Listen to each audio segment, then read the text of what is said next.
This is the core dichotomy between the earthly and the divine nature in man. This is not merely crude language, but a vulgar approach to life, focused on possession, conquest, and immediate gratification. His relationship to a woman. He sees the divine in a woman and is driven to possess it. His core act is to fuck, an act of taking, conquering, and physical release. It is a transaction of the flesh. The earthly father's role. A man marries his daughter off to a man.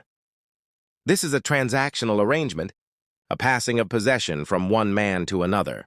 It is a social contract for survival and lineage, lacking any higher spiritual dimension.